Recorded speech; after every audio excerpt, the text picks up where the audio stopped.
Assalamualaikum warahmatullahi wabarakatuh. Perkenalkan, nama saya Iis Mulyasari. Saat ini saya sebagai mahasiswa PPG dalam jabatan kategori 1 angkatan ketiga tahun 2023 dari LPTK Institut Pendidikan Indonesia Garut. Pada hari ini, Senin 4 Maret 2024, akan melaksanakan uji kinerja praktek pembelajaran kelas 10 dengan materi menganalisis struktur teks biografi. Model pembelajaran yang saya gunakan yaitu model discovery learning, kolaborasi dengan puzzle game. Semoga bermanfaat. Selamat menyaksikan. Assalamualaikum anak-anak.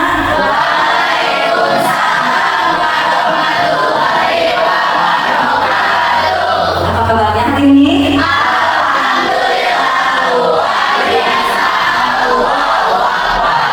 Alhamdulillah ya, kita masih dipertemukan lagi untuk mengikuti pembelajaran bahasa Indonesia.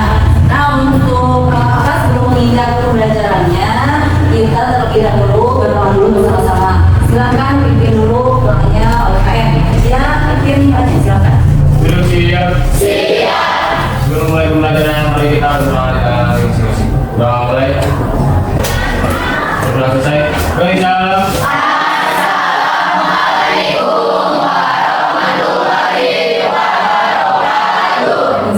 Terima kasih ya untuk kegiatan bersamanya. Ya, sebelum kita ke pembelajaran, kita periksa dulu ini ya kehadirannya ya. Untuk hari ini hadir semua ya. Vaksin dulu ya.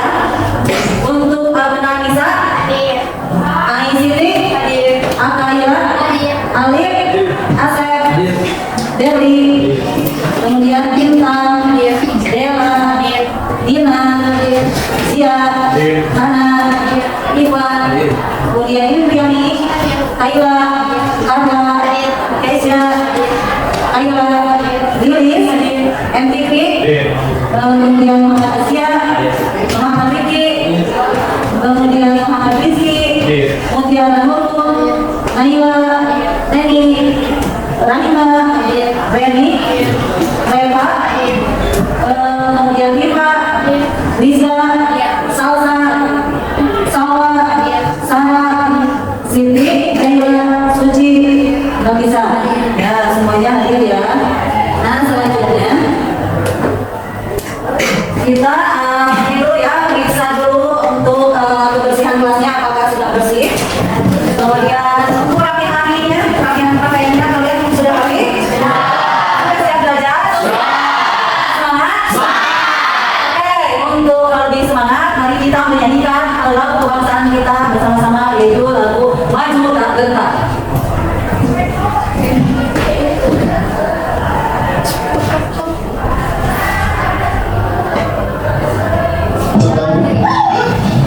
Jadi saudara.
Sebelum menginjak ke pembelajaran pokoknya, yaitu mengenai teks biografi, Ibu akan mengulas atau mengingatkan kembali pembelajaran yang sudah kita pelajari sebelumnya, yaitu mengenai teks negosiasi.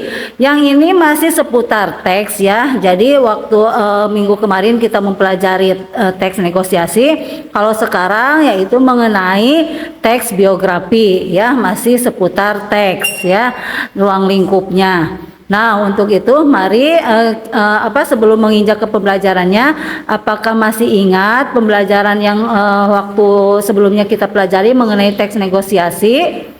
Saya Bu. Ya, Reni, silakan jawab. Teks yang dibuat untuk pertujuan mendapatkan kesepakatan antara dua belah pihak penjual dan pembeli. Menganalisis isi teks biografi dan menilai struktur teks biografinya. Nah, siapakah tokoh ini?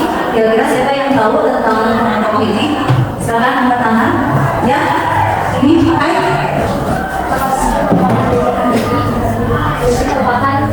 Presiden tidak bisa menggantikan Presiden Soeharto yang memberikan. Ya, bagus. Terima kasih. Nah, kemudian siapa lagi yang ini mengetahui tokoh ini? Silakan angkat tangan. Angkat tangan. Ya, Mika apa? Dia tahu Presiden sebagai pembuat pesawat pertama di Indonesia. Ya, bagus. Ya. Alhamdulillah ya, kalian kita pintar. Nah, kita lanjut. Mari kita simak biografi tokoh tersebut. Ya, biografinya. Pandemi 1936. Beliau merupakan anak keempat dari 8 bersaudara. Pasangan Alwi Abdul dan Habibie dan kalian dengan 1936.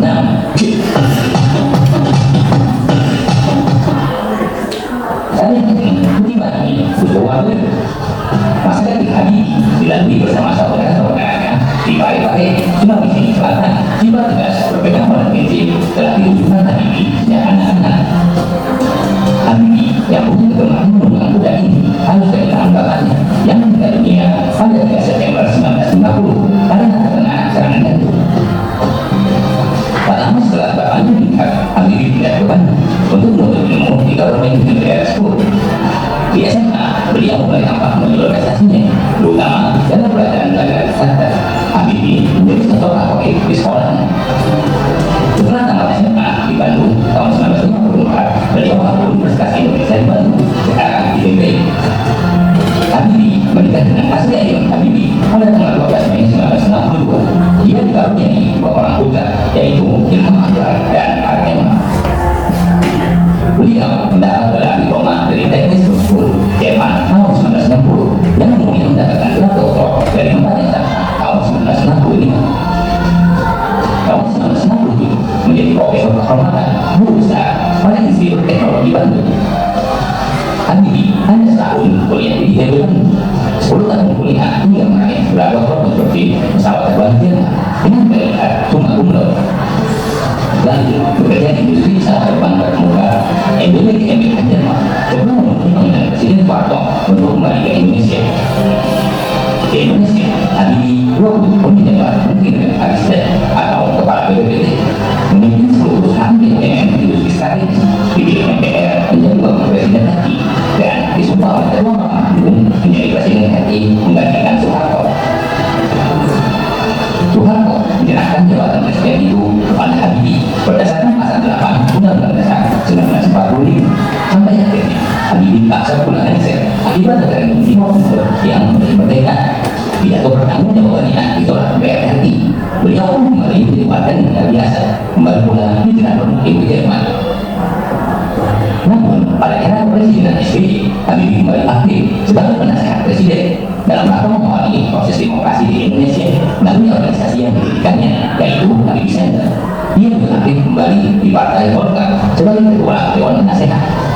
Pada tanggal 22 Mei 2010, Habibie harus kehilangan sang istri akibat kanker ovarium yang dideritanya.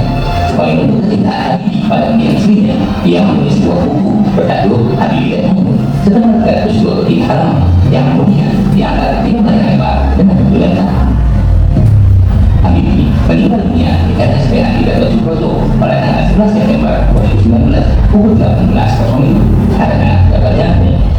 Sebelumnya, Habibie telah menjalani perawatan intensif sejak 1 September 2019. Sebelum dimakamkan pada malam hari, jenazah Rizik Habibie dibawa dari RSPA ini menuju ke kediaman Habibie Ainun di Jalan Rangka Kuningan untuk disemayamkan. Dia kemudian dimakamkan di samping istrinya, yaitu Asri Ainun Bestari, di Taman Makam Awal Kota Angga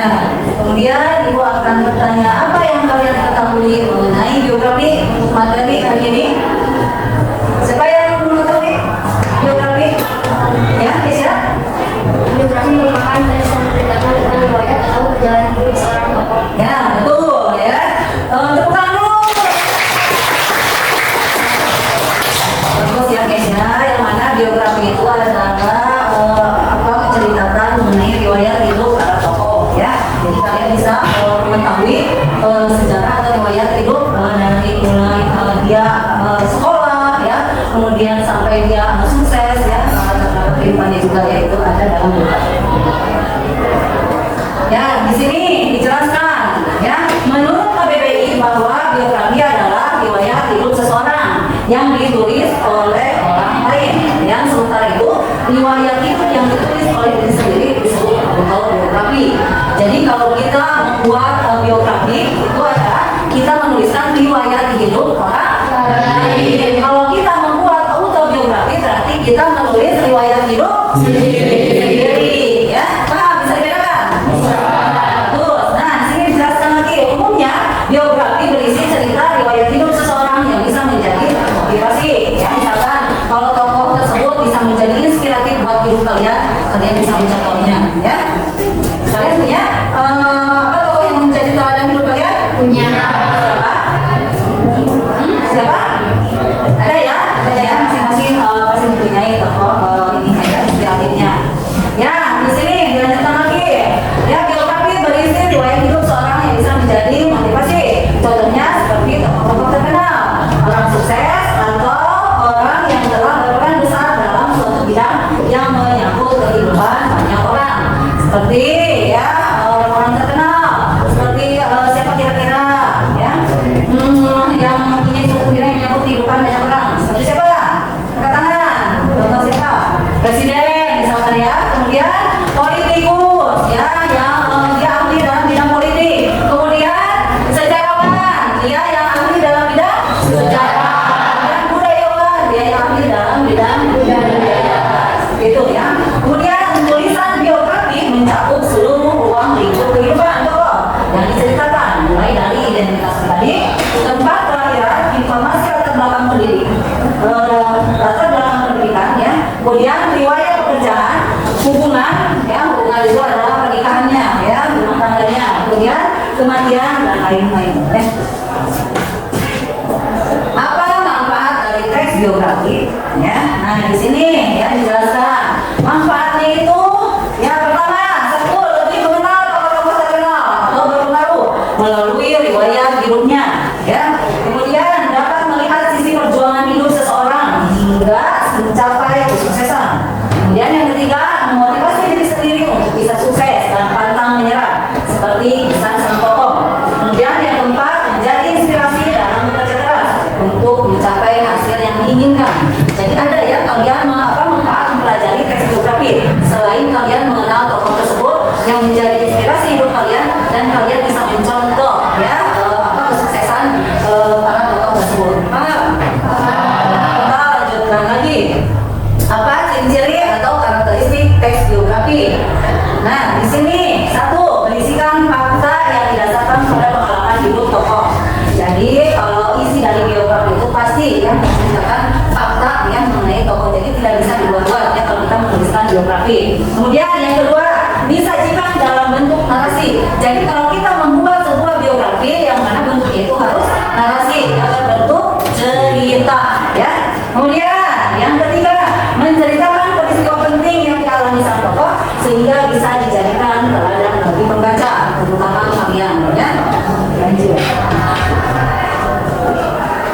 Nah, untuk pembelajaran hari ini ya, kalian harus mengetahui aspek apa saja yang dinilai oleh ibu ya. Yang pertama ada nilai pengetahuan, yang mana ibu akan memberikan pretestnya ya kepada kalian ya melalui itu WhatsApp ya. Kemudian setelah itu nanti di akhir pembelajaran ada post-test. Jadi siap-siap ya kalian menyimak mengikuti pembelajaran hari ini. Siap? Siap. Semangat. Oke, lanjut ya. Untuk pretestnya ya silakan kalian buka link yang sudah dibagikan di grup WA masing-masing. Ada? Ada. Ya. Nah, untuk ini ya, pretestnya nanti kalian bisa mengerjakannya ini ya. Nah, kemudian kita akan lanjutkan ke materi kegiatan inti pembelajaran hari ini ya. Di sini ibu kan sudah memberikan ini tadi ya sebagai rangsangan, yaitu video tokoh B.J. Habibie ya. Nah, untuk selanjutnya ya nanti ibu akan memberikan KPD yang mana akan dikerjakan oleh kalian ya. Nanti kalian bagi kelompok menjadi 2 kelompok.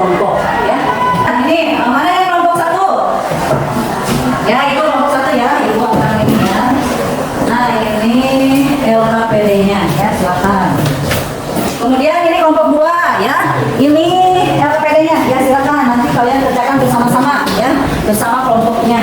Nah, karena di sini Ibu menggunakan metode discovery learning yang kolaborasi dengan puzzle game, nanti untuk kegiatan LKPD-nya, ya Ibu akan membagikan amplop toko ini dan kalian nanti membuat puzzle di situ ya. Nanti bersama-sama bersama kelompok.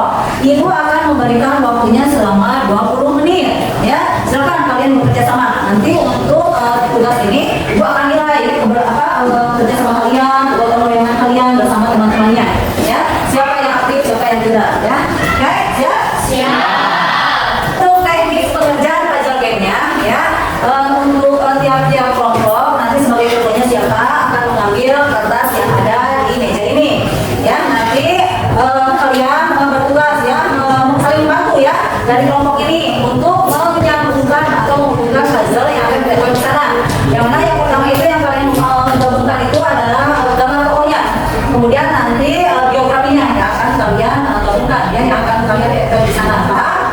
Ya, sekarang mari kita mulai waktunya selama 20 menit ya.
Dari sini saya akan mengulangi hasil dari 8 yang akan ini. Pertama yang sebelumnya yaitu organisasi. Pada paragraf 1, diceritakan pelanggaran seorang akademi untuk merupakan penggunaan bangsawan Jawa. Karena sebelum masalah atau sebuah politik, ada pada paragraf 2 akademi yang mana diceritakan pada beberapa pendidikan, yang berkaitan bisa diceritakan judul-judul buku akademi orang. Sedangkan itu belum tahu ya, diceritakan pada paragrafnya.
lucu. Ya ini mengatasinya dengan saling berkomunikasi yang baik dan akhirnya kami bisa menyelesaikan pelajaran itu yang pertama kali.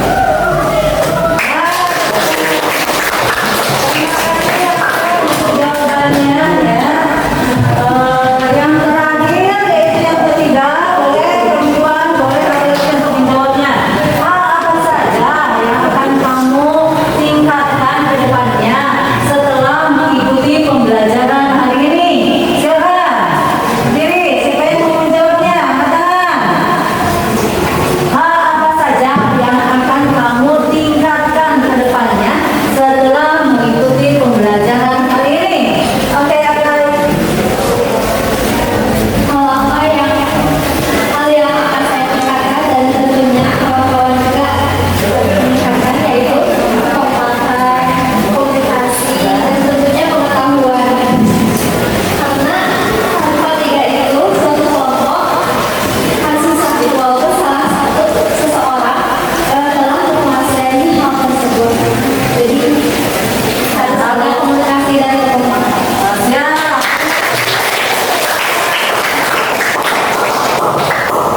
Terima kasih Agai untuk jawabannya yang sangat luar biasa ya.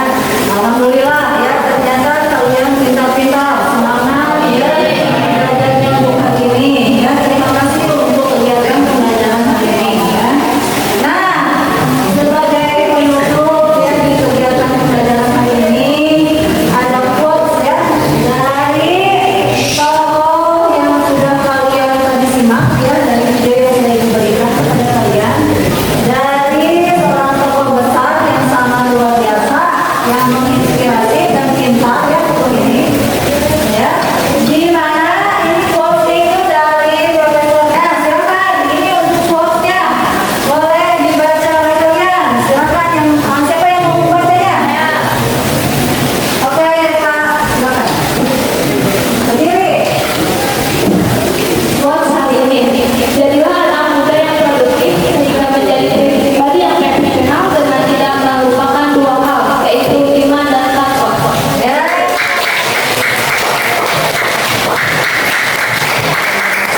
Ini merupakan untuk kalian juga sebagai anak dan anak muda ya, sebagai anak muda. Jadilah anak muda yang produktif sehingga menjadi pribadi yang profesional ya, dengan tidak melupakan dua hal, yaitu iman dan takwa. Dimanapun kalian berada dan menjadi apapun kalian nanti, jangan lupakan atau kita harus mempunyai dia kedua itu, iman dan takwa. Nah, terima kasih ya untuk membacakan quotes-nya ya Pak ya. Ya, sekian untuk pembelajaran hari ini ya. Sebelum Ibu tutup pembelajaran hari ini, untuk materi yang akan datang ya, kita akan mempelajari materi mengenai puisi ya, yaitu untuk pertemuan yang akan datang ya. Untuk sebagai akhirnya, mari kita berdoa bersama-sama ya. Silakan pimpin doa ini ya oleh KM ya, silakan ya. Duduk siap. Selamat selesai pembelajaran. Mari kita bersama di dalam doa mulai.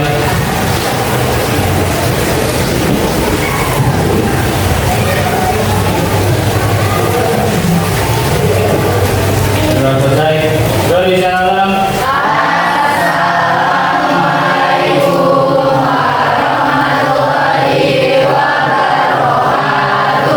Ya, terima kasih ya untuk kalian yang sudah mengikuti pembelajaran